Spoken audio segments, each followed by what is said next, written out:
በከፍተኛ ተቋም ትምህርት እየተከታተለ ባለበት ጊዜ ወላጅ እናቱ በጠና ታማ ሐኪም ለማግኘት የተቸገረችበት አጋጣሚ በውስጡ ባሳደረው ቁጭት ሕክምናን በመማር ህልሙን መኖር ችሏል።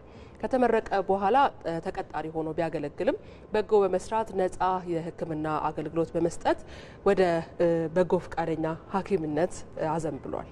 በዚህም እንግዲህ በጎፋ ዞን የተከሰተውን የመሬት መንሸራተት ተከትሎ አደጋውን ጨምሮ በ12 የሕክምና ዘመቻዎች በመሳተፍ 50 ሺህ ለሚሆኑ ዜጎች ባሉበት ውሎ አድሮ በነፃ አገልግሎት እስከ መስጠት የደረሰ ነው። በአሁኑ ሰዓት ደግሞ ይህንን የበጎ ስራውን ወደ ተቋምነት ማሳደጉም ይነገራል። ከወላይታ ሶዶ ባልደረባችን ተመስገን ተስፋዬ አነጋግሮታል። ቀሪ ጉዳዮችን ከራሱ አንደበት እስኪ እንከታተል።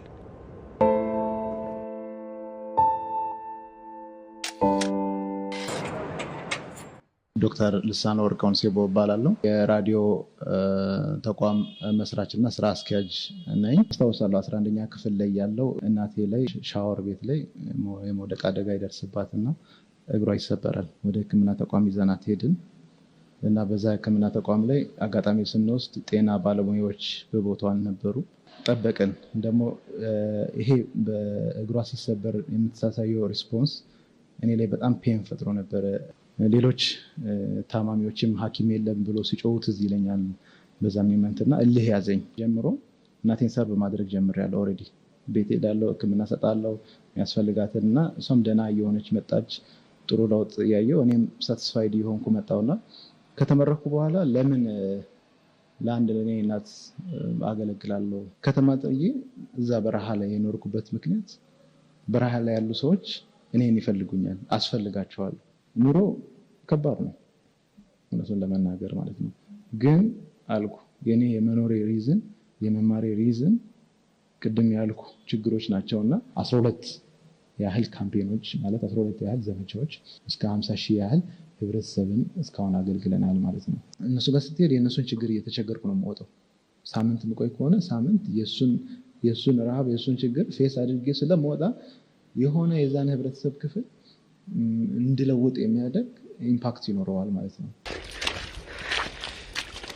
እኛ ማደሪያ ቅድም ነገር ያለው ማደሪያ አተን ነበር ጎፋ ላይ። ግማሹ አምቡላንስ ላይ እያወራን እየተጫወትን ውስጥ ያለው አምቢሽን የሆነ ኢንትረስት ስላለ ያቺ ታርጌት እስክትመታ ድረስ ሌላውን ነገር ዲሴንሳይዝ ትሆናለና 200 የሚያህል ሰዎች እዛ ጋር ተቀብረው ሞቶ ህዝቡ እያለቀሰ እኔ አልጋ ብዬ ወር ደግሞ የሚመች ቦታ ብዬ ለመሄድ ትንሽ ይከብዳል። ከእቅዴና ከዓላማዬ አንፃር አሁን አቺቭ አድርጌያለሁ ምለው አይደለም።